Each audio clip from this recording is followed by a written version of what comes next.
in the word.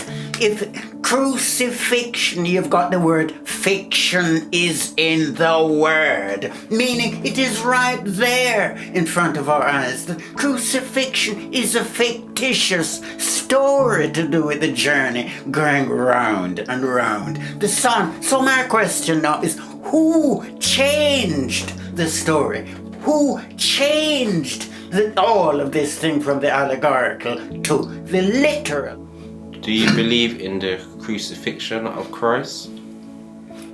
We are talking about the cosmological, to do with the study of astral theology going thousands of years ago. Just look the journey of Atom the sun, not Atom the man. We're talking about the metaphysical and the metaphorical. Just get 2 blocks of wood, one horizontal and the other one vertical, and put them together. What do you get? You get X. You get a cross. And what is the symbolic significance of the cross? Well, just look. So if the sun is making its journey through all 12 signs of the zodiac, be it Gemini, Aries, or whatever sign you are born under, the sun stops at one house, and as it hits the geometrical center point of the center pitch of the cross, within the crossroads of the road junction of suspended animation, what do you get is the word solstice. S-O-L-S-T-I-C-E, meaning the sun is still. That means it's a tantamount to you'd say, well, the sun is dead in 3 days in the heart of the earth. The first 3 days before Christmas, the first 3 days of the vernal equinox, Easter, the first 3 days before Christmas. Can you begin to understand the language that we're dealing with of the crucifixion? Again, it is not the man we're dealing with. We're dealing with astral theology.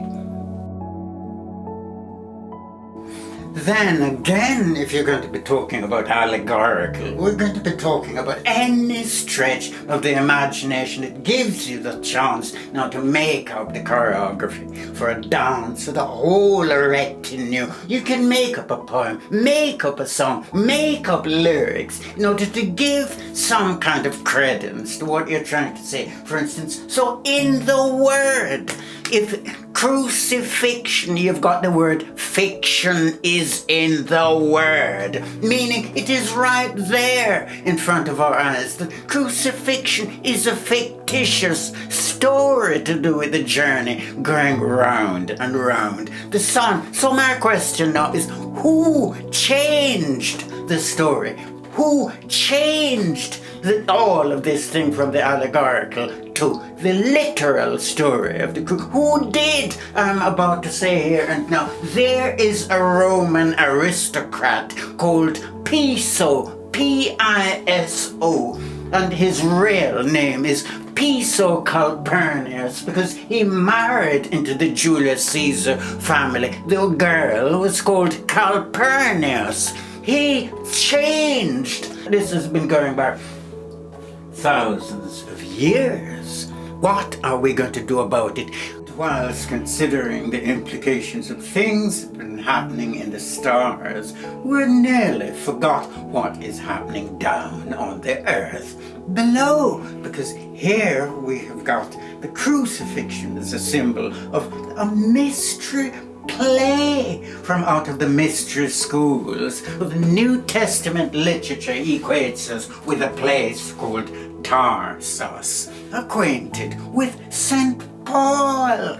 And for the Bible readers, we remember, because once we are into the magnificence of art form and literature came from out of Greece, This is why it ended up in Tarsus, because in Greece it wasn't just for lions and throwing them out bodies. It was also for the entertainment of a night out in the theatre in the Grand Colosseum of Greece, where the play entitled Dido and Aeneas, the play entitled Oedipus Rex, the play entitled Orpheus and Eurydice. These are names of lovers, and what are they doing in this play? For goodness sake, they are going down into the depths of Hades, meaning the grave, in order to rediscover their loved ones. You know what? I have been thinking about these stories to the effect that none of them are real. None of the circumstances, the situations, or the names of the characters are real. They are just a microcosm you'd like to create of stories, one after the other, like a parable within the Bible. The literature and the language is imaginative, it's beautiful, yet not real. Okay. Is this linked to the crucifixion Christ story? Yes, it is. If you're just to look at the word Golgotha, what does that word mean? Golgotha meaning the place of the skull. And if I am to analyze it properly, I'm looking at the chakras, the centers of energy. The seventh chakra is the highest. The crown chakra, the highest level of spirit.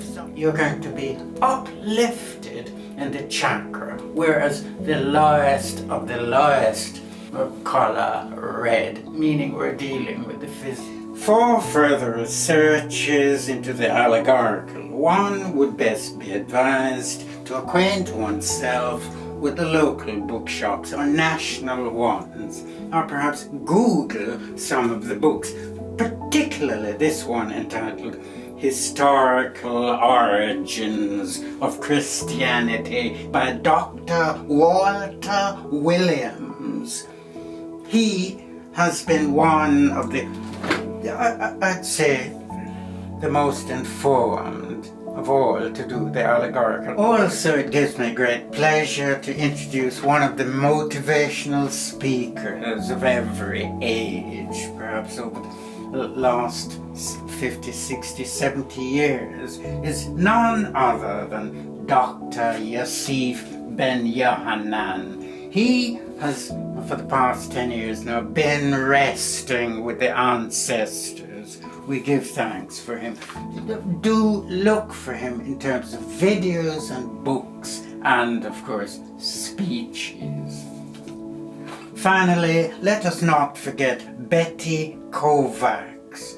She is a Russian-American, and having done a video for which she's now well known, They Lied to Us About Jesus, in which she's actually saying into the interview with Alex Ferrari that Jesus did not come to die for anyone. That is a revolutionary. Now, how revolutionary can this be, to say such a thing? But she is in fact talking about manuscripts that were discovered in 1945 at Nag Hammadi in eastern part of Egypt.